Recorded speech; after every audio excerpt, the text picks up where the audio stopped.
So I'm going to look at normal distributions. And a normal distribution looks something like this, where we have a bell-shaped curve, and it's going to be exactly the same on the left and the right side. And we look at the middle, and we call it the mean. So the mean and the median in a normal distribution are going to be right in the middle. And then I notice my intervals are something called standard deviations. So again, with one standard deviation, if I'm looking at the mean and I go one standard deviation to the right, that's going to make up 34% of my data, okay? Well, if I go one standard deviation to the left, it's also going to equal 34% of my data. And that means that one standard deviation left or right is 68%. If I go two standard deviations, so if I go from one standard deviation to two standard deviations, that's an additional 13.5%. So two standard deviations to the right of the mean include all of this, and two standard deviations to the left of the mean include all of this. That equals 95%. And then finally, if I go three standard deviations to the right and three standard deviations to the left, I'm going to get 99.7% of my data. So again, very useful tidbits, pieces of knowledge that, again, we can apply. We can use these percentages and things to answer certain questions, to say, within a certain accuracy, all kinds of conclusions we can draw. This is called the empirical rule. And again, it's 68, 95, 99.7. It's a very common ratio. Again, very similar here. We have this symbol, X with a bar over it. That is the symbol for the mean or the average. And standard deviation is kind of like a lowercase o with a tail on it. Okay?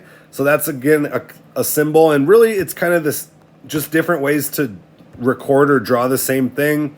Again, if I'm looking right here, I'm adding one standard deviation, I'm adding two, I'm adding three, or I am subtracting to get my sort of intervals. And so you are going to, again, want to keep this handy, keep this chart sort of with you so that you can, reference these as you go about some problems.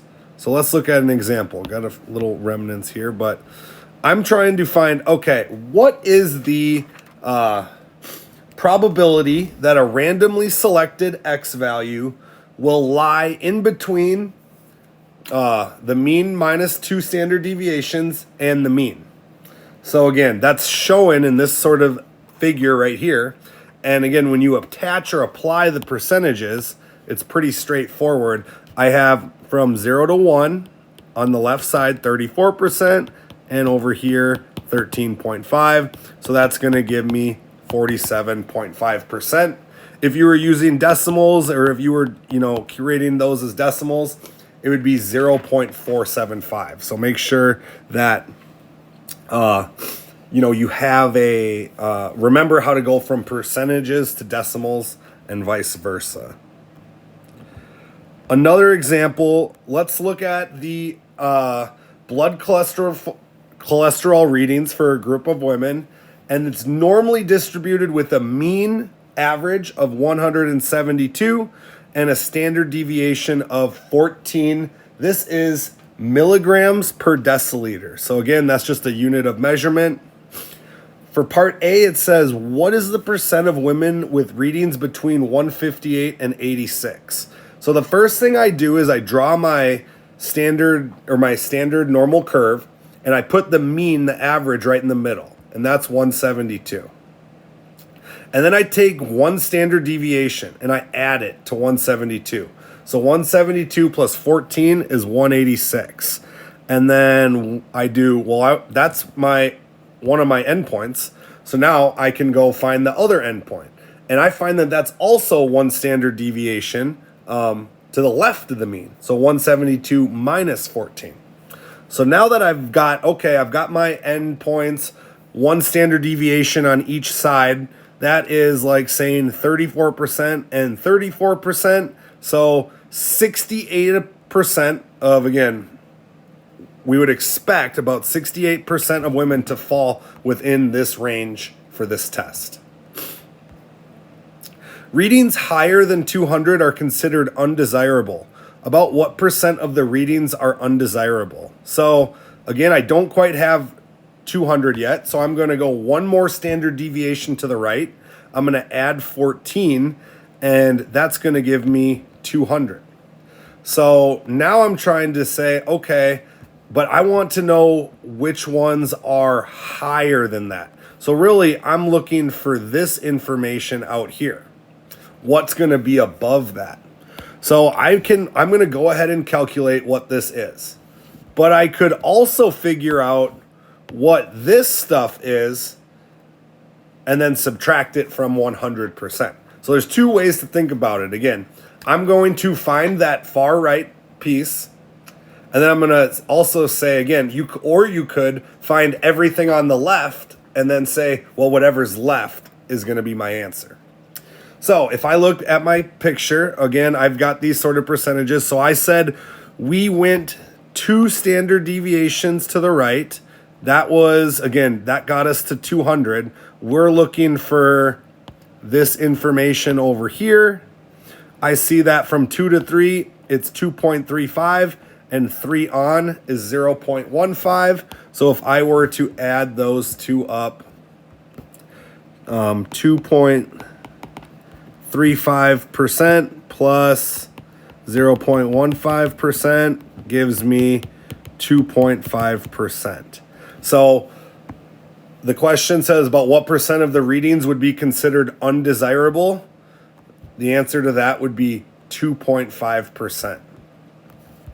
Now, just to, again, I've referenced, you could also think about it the other way. Again, I could say, well, I know that this blue or this pink area is 95% if I were to go through and add it up. And again, sometimes you might know more information on one side of the graph than the other. So you may choose to say, well, if I know that 95% are desirable, potentially, well, then that leaves only 5% that is undesirable. So that's, again, another way to think about it. We have, when we talk about standard deviations, okay, we have these things called z-scores. And so z-scores allow us to calculate numbers and things, which again then tell us more information. It tells us the likelihood of things. And your z-score is calculated by taking your value, so again, your x value, whatever it is, subtracting the average, the mean, and then dividing by the standard deviation. So that formula is found right here. Again, I take my x, I subtract the average, and then I divide by the standard deviation. And so you can see from this little graph right here that a z-score of 0 is going to be very, very close to the middle. A z-score of 1, is going to be further right. A z-score of 3 is a lot further, and negatives go to the left. So again, some similarities to that. Again, when it is a normal distribution. Let's see here.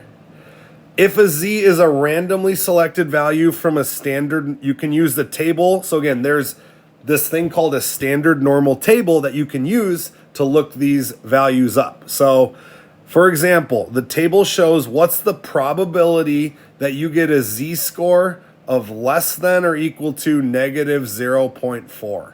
So the first thing I do is find my column, or my row, that has a negative 0. Again, that's kind of silly, and then I go to the tens place and find where 0.4 is, negative 0.4, and that gives me 0.3446. So again, I can just look at this table, and I already know that the probability of getting a z-score of less than negative 0.4 is 0.3446 or 34.46%. That's kind of how you can think about that. So let's do one more example here, okay? So we're doing this research study. We're studying seals in nature, okay? And the first thing that I see is the average is 73 seals. So that's good. And then my standard deviation is 14.1 seals.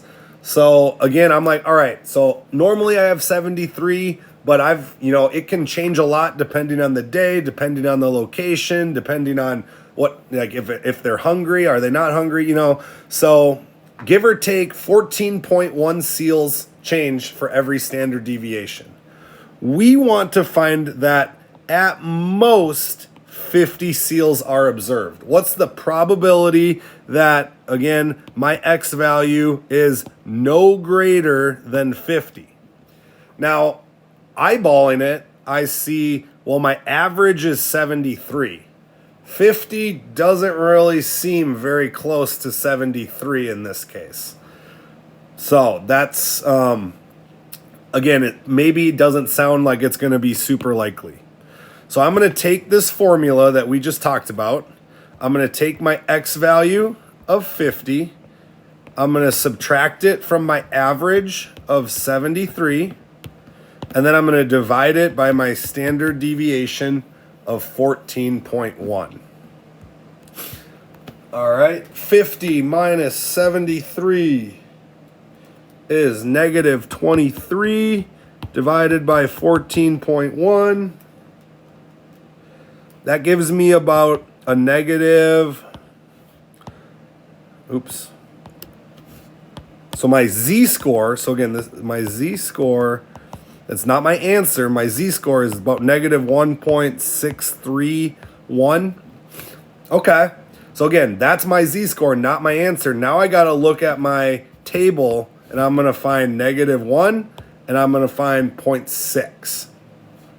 So here I see negative 1, and I'm looking for 0.6 right here. So the probability that we at most have 50 seals at a given time is, that's 0.5, 0.0548, which is again a 5.48%.